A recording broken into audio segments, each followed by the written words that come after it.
गुरुर्ब्रह्मा गुरुर्विष्णु गुरुर्देव महेश्वर गुरुर्साक्षात् परब्रह्म तस्मै श्री गुरवे नमः। ओम असतो मा सद्गमय तमसो मा ज्योतिर्गमय मृत्युर्मा अमृतं गमय। विश्व प्रसिद्ध चाणक्य नीति की हम चिंतन मनन करते हुए आज से 6वें अध्याय में प्रवेश कर रहे हैं। बड़ा अद्भुत अद्वितीय ग्रंथ उस समय की समाज व्यवस्था को सुव्यवस्थित करने के लिए चाणक्य जी ने जो अपना परिश्रम मेहनत करते हुए ग्रंथ का तैयार किया, जो आज के दिनों में भी कई प्रसंगों को सांदर्भिक महसूस होती है। उनकी जीवन की भोगाई, समाज की व्यवस्था, इन सभी का परिलक्षित इस ग्रंथ में अध्ययन करते समय हमें मिलती है। बड़ा अद्भुत और अद्वितीय इस ग्रंथ को प्रणाम करते हुए आइए 6वें अध्याय की हम विधिवत रूप से प्रवेश करें। इस अध्याय में कुल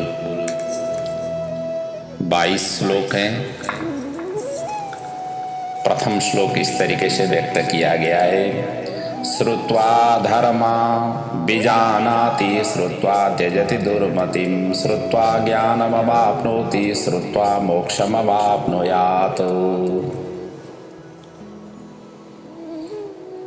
कहते हैं कि मनुष्य शास्त्र को पढ़ करके धर्म को जानता है। पढ़ करके, श्रुत्वा का अर्थ तो होता है सुन करके, श्रवण करके धर्म को जान लेता है। और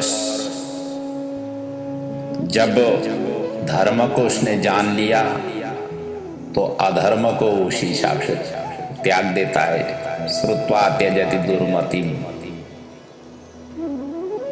और जब अधर्म को त्याग देता है तो स्वतः उसको ज्ञान प्राप्ति हो जाती है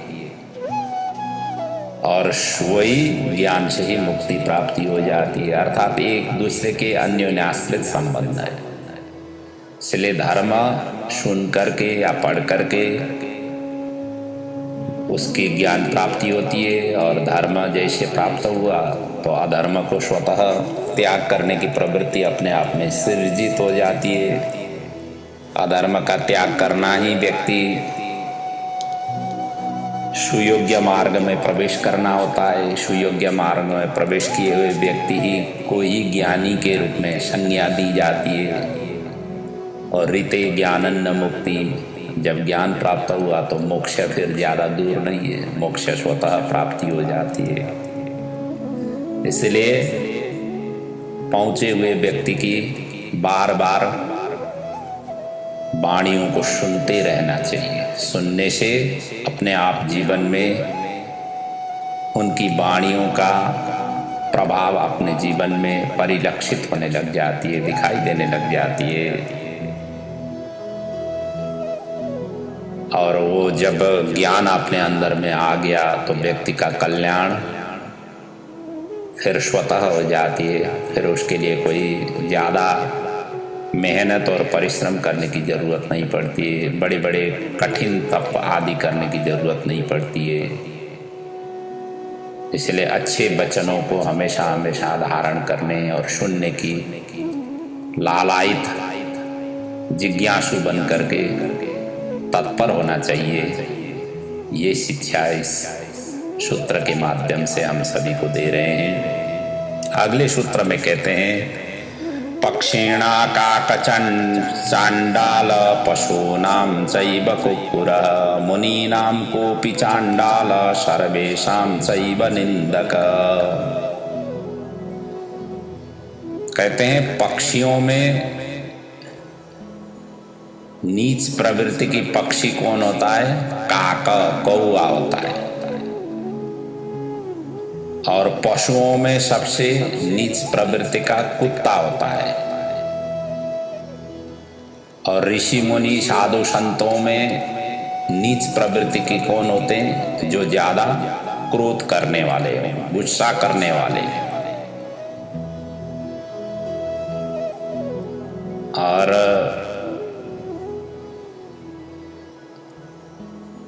ये सब चीज सभी के सभी नीच कर्म करने वाले हैं और ये इनको चांडाल की संज्ञा दी गई है और चांडाल सभी के द्वारा निंदित होते हैं।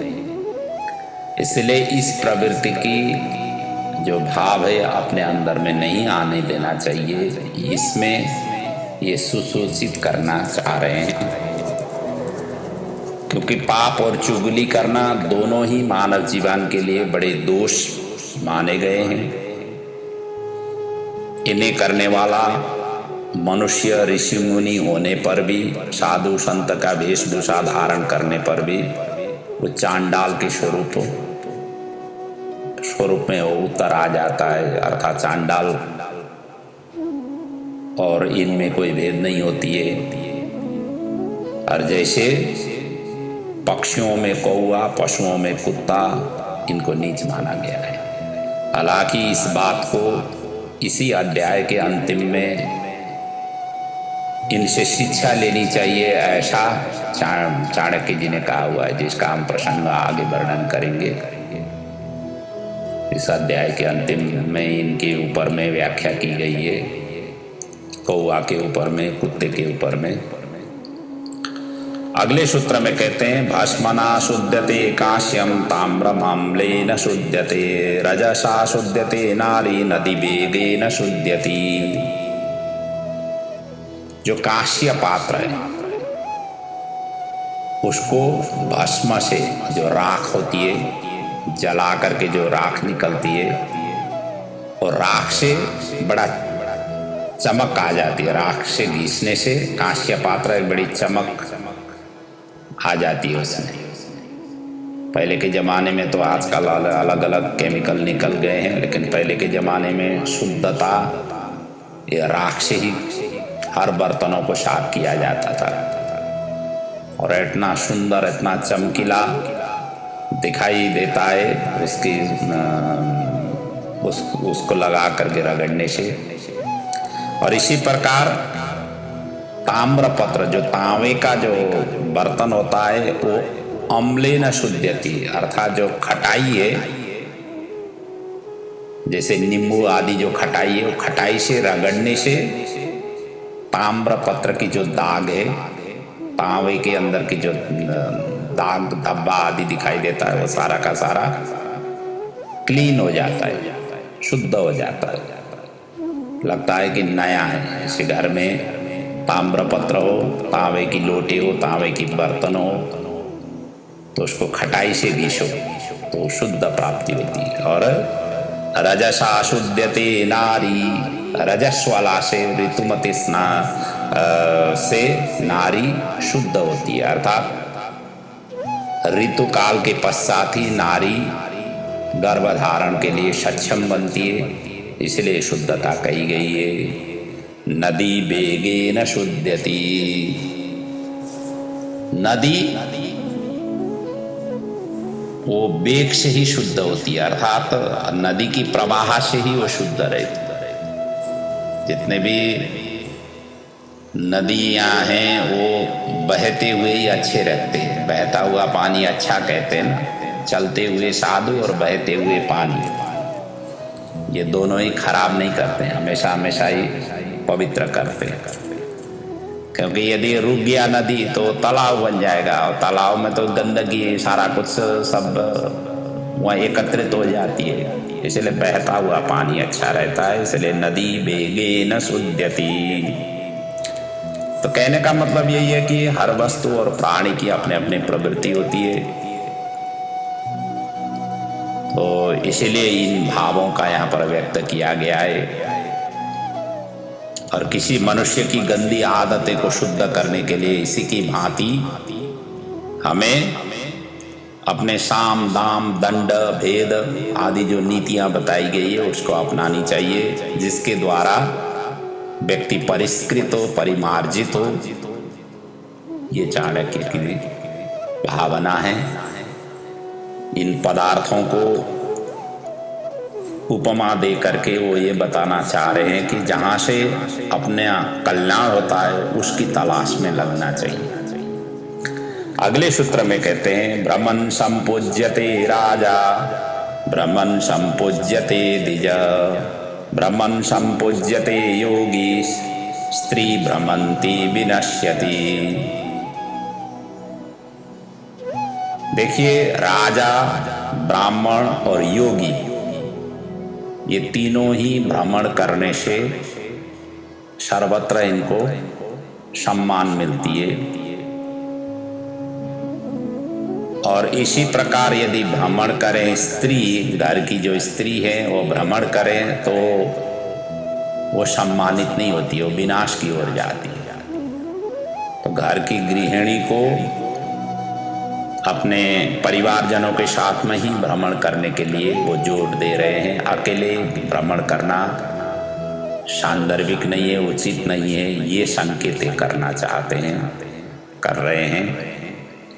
क्योंकि राजा जहाँ कहीं भी भ्रमण करेगा प्रजा की सुख दुख के लिए ही वो भ्रमण करेगा, उनकी परेशानियों को दूर करने के लिए ही भ्रमण करेगा।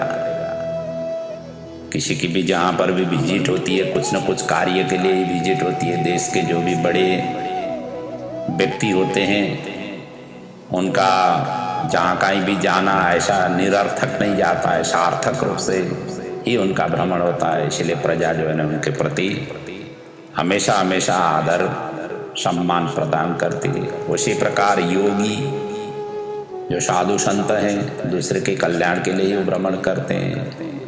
और ब्राह्मण भी दूसरे के हित के लिए ही उनका भ्रमण होता है। कहीं भी जाना आना होता है कुछ न कुछ उद्देश्य लेकर के ही जाते हैं। सच्चे जो सज्जन व्यक्ति जहाँ कहीं भी भ्रमण करें वो दूसरे को भी सज्जन बनाने के लिए ही प्रेरित करते हुए जाते हैं। इसलिए सज्जन व्यक्तियों का, और ब्राह्मण तो वैसे भी सभी वर्णों के पूजनीय है, वंदनीय है। योगी अब सारा कुछ संसार छोड़ करके जो निकल पड़े हुए हैं तो संसार को भी उसी प्रकार की वैराग्य की शिक्षा देंगे। जब वैराग्य आएगा तो प्रभु ज़्यादा दूर नहीं होते हैं। तो इसलिए इन सभी का सर्वत्र सम्मान होती है। लेकिन इस घर की स्त्री यदि अकेले इस तरीके से भ्रमण करें तो वो विनाश की ओर जाती है। इसलिए उनको भ्रमण करने के लिए वो सचेत करा रहे हैं। अगले सूत्र में कहते हैं यस्यार्था तस्य मित्राणि यस्यार्था तस्य बांधवा यस्यार्था स अपमान लोके यस्यार्था स च पंडित। कहके जिसके पास में धन हो उसी के ही उसके पीछे मित्र अपने आप ही जुड़ जाते हैं। सगे संबंधी यार दोस्त अपने आप ही जुड़ने की कोशिश करते हैं और उसी के ही बंधु बांधव बन करके जोड़ने की कोशिश करते हैं। और ऐसे ही व्यक्ति के पीछे ही सभी प्रजा सभी व्यक्ति जो है ना आगे पीछे चलना अपने आप को गर्व महसूस करते हैं। इसलिए जो धनवान है जिसके पास में धन दौलत पर्याप्त है समाज में उसी व्यक्ति को पंडित ज्ञानी और श्रेष्ठ इस तरीके से उसको सम्मान प्रदान करते हैं। भले ही उसके जितने भी अवगुण हो दोष हो व्यसन हो वो वहाँ पर उनको देखते नहीं है, लेकिन धन को ही श्रेष्ठ देख करके उन्हीं के ही आगे पीछे सभी लगते हैं। ये है इसका भाव। कहते हैं धन का महत्व इतना बड़ा उन्होंने दिया हुआ है जिसके पास में ये होता है सब उसे ही महापुरुष विद्वान पंडित ज्ञानी हितैषी आदि के रूप में उनको सम्मान प्रदान करते हैं, सम्मान देने लगते हैं। सभी जने उससे ही मित्रता करने के लिए इच्छुक होते हैं, संबंध बनाने की इच्छुक बनते हैं। तो भले ही वो उनका दोष गुण है ये सभी नहीं दिखाई देता है। इसलिए धन किसी भी तरीके से प्राप्ति करना अपरिहार्य है। धन को ही यहाँ पर पूजा जाता है। पैसा फेंको और तमाशा देखो। टका कर्म टका कर धर्म टका ही परमम पदम यस्य पार्श्वे टका नास्ति आ टका टक टकायते। पैसा हो तो सारा का सारा सभी अपना ही होता है, पैसा नहीं हो तो कोई भी पूछने वाले नहीं है। टकाई है सब सर्वोपरि है। ये भाव उन्होंने व्यक्त किया है। अगले सूत्र में कहते हैं तादृशी जायते बुद्धिरे व्यवसायोऽपि तादृश सहायास्तादृशा ये भी यादृशी भवितव्यता। जो होनी है वो करके ही रहेगी। इस बात को इस सूत्र के माध्यम से वो पुष्टि करना चाहते हैं कि सारा संसार ईश्वर के ही हाथ में है, ईश्वर ही संचालित करते हैं। जो होनी है वो बलवान है, समय को कोई टाल नहीं सकता है, वो करके ही रहेगा। और जहाँ जो घटना घटनी है उसी प्रकार से बुद्धि आ जाती है। व्यक्ति थोड़ी मैं गलत काम कर रहा हूँ ऐसा कहते हुए करता है। बुद्धि उस समय उसी प्रकार की गलत में या अच्छे में वो परिणत होकर के प्रस्तुत हो जाती है। और व्यवसाय भी उसी तरीके से मैं थोड़ी गलत करूँगा ऐसा करके थोड़ी लगता है, इन्वेस्ट थोड़ी करता है, लेकिन जो होनी है वो करके ही रहेगी।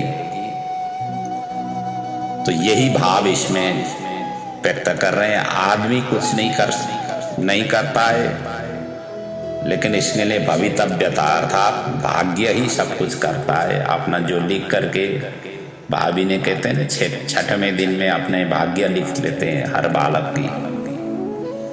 तो भाभी ने जो लिखा हुआ है वही हो करके ही रहेगा। इसलिए भावी को सर्वोपरि ये मान रहे हैं, भवितव्यता को सर्वोपरि मान रहे हैं। ये ईश्वर की ही अनुकूल, ईश्वर ने जैसे हमें बना करके भेजा हुआ है, जो क्षेत्राधिकार दिया हुआ है उसी क्षेत्राधिकार में ही हम रहेंगे, ये कहना चाहते हैं। अगले सूत्र में कहते हैं कालः पचति भूतानि काल संहरते प्रजा काल सुप्तेषु जागर्ति कालो हि दुरति क्रम। ये समय सबसे बड़ा बलवान है, ये इस सूत्र का भाव है। समय किसी को छोड़ता नहीं है। हमने काम अभी पूर्ण नहीं किया हुआ है, इस भावना से काल छोड़ता नहीं है। जब ले जाना हो, जब समय आएगा, किसी की प्रतीक्षा वो नहीं करता है। आपने कितने काम किए नहीं किए वो देखता नहीं है। ये काल के ही वशीभूत में सारा संसार है। काल को कोई विजय, काल के ऊपर कोई विजय प्राप्त कर नहीं सकता है। ये भाव इस सूत्र में है। कहते हैं काल पचति भूतानि, काल का अर्थ समय या मृत्यु दोनों ही अर्थ निकलते हैं। और यही पंच पचति भूतानि, पांच भूत कहते हैं। पंचभूत क्या है? पृथ्वी अब तेज वायु आकाश, इन सभी को वो काल ही अतिक्रमण करता है, वही पचाता है। और प्राणी का संहार भी यही काल ही करता है। काला संमरते प्रजा, प्रजाओं के संहार भी काल ही करता है। काला सुप्तेषु जागर्ति, संसार में जब प्रलय हो जाए पर वो सुप्त अवस्था अर्थात स्वप्नवत रहता है काल। और काल की सीमा को निश्चय ही कोई भी लांघ नहीं सकता है। काल बलवान है, ये भाव है। काल की गति जीवन से मृत्यु तक शाश्वत है, सनातन है। इससे बचना असंभव है, यह किसी को छोड़ता नहीं है। एक समय के चक्र के अनुसार एक दिन न एक दिन नष्ट होना ही पड़ता है। जितने भी जो सृष्टि के पदार्थ है, यदृष्टम तद विनष्टम, जो दिखाई देता है वो एक दिन जा करके विनाश होनी ही है। इसलिए काल को कोई भी वश में कर नहीं सकता है, ये भाव है। अगले सूत्र में कहते हैं न पश्यति च जनमांद कामांदो नैव पश्यति, न पश्यति मदोन्मत्तो यर्थी दोषान् न पश्यति। कहते हैं जो अपनी जरूरत जिसको पड़ा हुआ है वहाँ पर व्यक्ति ऐसे लग पड़ जाता है, उसको दोष और गुण कुछ भी मालूम नहीं पड़ता है। जैसे जन्मांध है, जिसके जन्म से ही अंधे होकर के जिनके जन्म लिए हुए हैं, उसी प्रकार गुण दोष को देखे बिना व्यक्ति टूट पड़ जाता है। कहाँ टूट पड़ जाता है? काम में आसक्त व्यक्ति को कामना से ग्रसित हो गया है, ऐसे व्यक्ति को भला बुरा वो देखता नहीं है। जब वो गलत कर रहा है कि सही कर रहा है वो उसको पता नहीं चलता है। जैसे अंधे व्यक्ति को कुछ पता नहीं होता है, उसी प्रकार होता है। इसलिए मत से मत वाला बना हुआ प्राणी भी कुछ सोच नहीं पाता है। अपनी जरूरत सिद्धि करने के लिए वो जिस किसी भी कार्य के लिए उतारू हो जाता है। तो इसका भाव यही है कि धन और शक्ति के अहंकार से भरा हुआ व्यक्ति अपना विवेक खो बैठता है। उसे केवल अपना स्वार्थ ही सर्वोपरि दिखाई देता है। उसकी दशा उस अंधे के समान होती है, जैसे जन्म से अंधा होकर के जो जन्मे हुए हैं। इसलिए जन्मांध जैसे व्यक्ति हैं उसी प्रकार कामांध कहा गया, मदोन्मत्त इसलिए कहा गया। अगले सूत्र में कहते हैं स्वयं कर्म करो त्यात्मा स्वयं तत् फलमश्नुते, स्वयं भ्रमति संसारे स्वयं तस्माद् विमोच्यते। ये जीवात्मा ये कैसा है? ये अच्छे बुरे सारा कुछ कर्म कराने वाला ये खुद ही है। मतलब हर कोई व्यक्ति अपने अपने ही कर्म के आधार पर ही सुख और दुख भोगते हैं, क्योंकि संसार ही ऐसा है जो माया मोह में वो फंसते रहते हैं। फंसना भी वही करते हैं और निकलना भी वही करते हैं। अर्थात जितना फंसना चाहते हैं उतना फंस जाओ, जो निकलना चाहते हैं निकल जाओ। ये कोई आकर के आपको फंसाता नहीं है। माया मोह में कोई फंसाता नहीं है, माया मोह से कोई निकालता नहीं है। वो स्वयं को ही करना होता है। इसलिए स्वयं कर्म करो त्यात्मा, अपने कर्म स्वयं करनी होती है। नाना प्रकार के जो अच्छे बुरे कर्म हैं वो स्वयं ही करता है जीव, और उसका फल भी स्वयं भी भोगता है। और वही स्वयं ही इस माया मोह में फंसता है और स्वयं भी उसे माया मोह को त्यागता है। मनुष्य के हाथ में कुछ भी नहीं है। प्रभु ने ही ये मानव चोला दिया हुआ है। वही संसार में रहते हुए नाना कर्मों में वो फंसता है और उन कर्मों का अच्छा बुरा फल उसे भुगतना ही पड़ता है जैसे कर्म किए गए। और वो संसार की मोह माया से मुक्त होने के लिए छटपटाता है और परमात्मा को याद करके इस जंजाल से वो निकलना चाहता है। और जिन्होंने लिया हुआ है या प्राप्त किया हुआ है उनके लिए तो सहज होगा, जिन्होंने प्राप्त नहीं कर पाए वो फंसते रहेंगे। फंसने का अर्थ यही है कि पुनरपि जन्म पुनरपि मृत्यु पुनरपि मात्रे जठरम परणम, ऐसा है ना। पुनः पुनः संस्कृति चक्र में आना जाना रहेगा, क्योंकि माया मोह के साथ में शरीर चल बसा तो माया मोह के ही रूप में फिर प्रकट हो जाता है। तो अंतकाले च माम स्मृत्वा स्मरण मुक्त्वा कलेवरम, इसलिए भगवान ने गीता में कहा हुआ है किसी भी तरीके से अंतकाल में प्रभु का स्मरण हो जाए, और ऐसे जो देह त्याग करते हैं उनको फिर संस्कृति चक्र में आना नहीं पड़ता है। इसलिए उसके लिए हमेशा प्रयत्नशील होना चाहिए। अब अगले सूत्र में कहते हैं राजा राष्ट्रकृतम पापम राज्ञः पापम पुरोहित भर्ता च स्त्री कृतम पापम शिष्य पापम गुरुस्तथा। ये कहते हैं कि कौन कौन व्यक्ति किस किस के द्वारा किए गए कर्मों से पाप का भागीदार होता है, इसके विषय में वर्णन कर रहे हैं। राजा अपने प्रजाओं के किए गए पापों को भोगता है,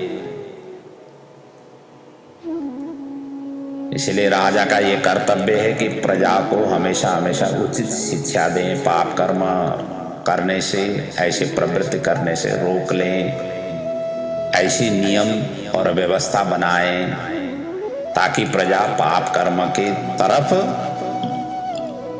अभिप्रेरित नहीं हो, हर कोई प्रजा पुण्य कर्म की तरफ प्रेरित हो। ये राजा का कर्तव्य है। इसलिए नहीं तो फिर प्रजा ने जो पाप किए हुए हैं वो सारा का सारा भुगतना राजा को पड़ता है। इसलिए प्रायशः जो राजा हैं वो सभी नरकगामी होते हैं, उनसे सारा कार्य नहीं हो पाता है। सारा देश को उन्होंने संभालने के, हालांकि राजा को भगवान विष्णु के अवतार माने गए, और विष्णु जैसे तो राजा मिलते ही नहीं है, शासक मिलते ही नहीं है, और शासक कैसे मिलते हैं, हम सभी भुक्तभोगी ही हैं। तो इसलिए राजा को प्रजाओं से पापों से सारा भोगना पड़ता है। प्रजा पाप कर्म में प्रवृत्ति नहीं हुआ, उसके लिए हमेशा हमेशा सजग होकर के देश में, राज्य में उस तरीके से व्यवस्थापन करनी चाहिए। दूसरा कहते हैं राज्ञः पापम पुरोहित। राजा ने तो प्रजा की पाप भोग लिया, लेकिन राजा का पाप कौन भोगता है? कहते हैं पुरोहित। पुरोहित मतलब उनके जो ज्ञान देने वाले हैं, जो शिव उनका जो शिक्षा देने वाले हैं, जो मंत्रीगण हैं और जो विद्वान हैं, कि राजपुरोहित भी होते हैं ना, राजपुरोहित भी होते हैं और इधर मंत्रीगण भी होते हैं, जो मंत्रणा जैसे दे देते हैं वैसे ही तो राजा करते हैं। कहाँ सब हर प्रजाओं के घर घर में कहाँ पहुँच पाते हैं, वो संभव ही नहीं है। लेकिन उनको जो मंत्रणा देने वाले जो हैं, फिर वो राजा की पाप इनको भी भोगना पड़ता है। इसलिए राजा पाप करें तो उसकी भागीदार राजा को साथ और सहयोग देने वाले जितने भी हैं, उन सभी के सभी पापी के भागीदार होते हैं, पापों के भागीदार होते हैं। और भर्ता च स्त्री कृतम पापम, और अपने घर की जो गृहिणी है वो पाप करें तो अपने स्वामी को भोगना पड़ता है। इसलिए स्त्री को, अपने धर्मपत्नी को पाप कर्मों में प्रवृत्त होने की अवसर देना नहीं चाहिए, नहीं तो उन्होंने किए गए पाप स्वामी को भोगना पड़ता है। और शिष्य पापम गुरुस्तथा, कहते हैं शिष्यों के द्वारा किए गए पाप जितने भी हैं वो सभी को सभी गुरु को भोगना पड़ता है। तो इसलिए इन क्षेत्रों में हमेशा हमेशा सजग रहे हैं। गुरु का कर्तव्य यही है कि शिष्य पाप कर्म में संलग्न नहीं हो, इस तरीके के कार्यों में हमेशा हमेशा सचेत रहना चाहिए। यदि ये नहीं करते हैं तो उनके पाप गुरु को भोगना पड़ता है। इसलिए और राजा प्रजा के प्रति उत्तरदायित्व, राजा के जितने भी राज कर्मचारी हैं राजा के प्रति उत्तरदायित्व, अपने पत्नी अपने पति के अर्थात पति जो है ना अपने पत्नी के प्रति उत्तरदायित्व, और गुरु अपने शिष्य के प्रति उत्तरदायित्व होना जरूरी होती है। उनकी निगरानी हमेशा हमेशा करना जरूरी होती है। गलत मार्ग में जा रहे हैं तो उनको सचेत और सही मार्ग में ले आने के लिए कोशिश हमेशा हमेशा करनी चाहिए। यदि ऐसा करेंगे तो पापों के ढेर से हम बच पाएंगे, पाप कर्म से हम बच पाएंगे। ये उनकी कहने का भाव है। और आज के प्रसंग को मैं यहीं पर विराम ले रहा हूँ। आगे की प्रसंग पुनः अगले पड़ाव में चिंतन करेंगे। 10वां श्लोक तक चिंतन मनन हुआ है 6वां अध्याय का। तो चाणक्य की इन अद्भुत जो नीति है ये अपने जीवन में किसी न किसी कोण से अपने जीवन में उतारू हो सके, यही प्रभु के चरणों में वंदना प्रार्थना सहित। ओम पूर्णमदः पूर्णमिदं पूर्णात् पूर्णमुदच्यते पूर्णस्य पूर्णमादाय पूर्णमेवावशिष्यते। ओम शांति शांति शांति। ओम।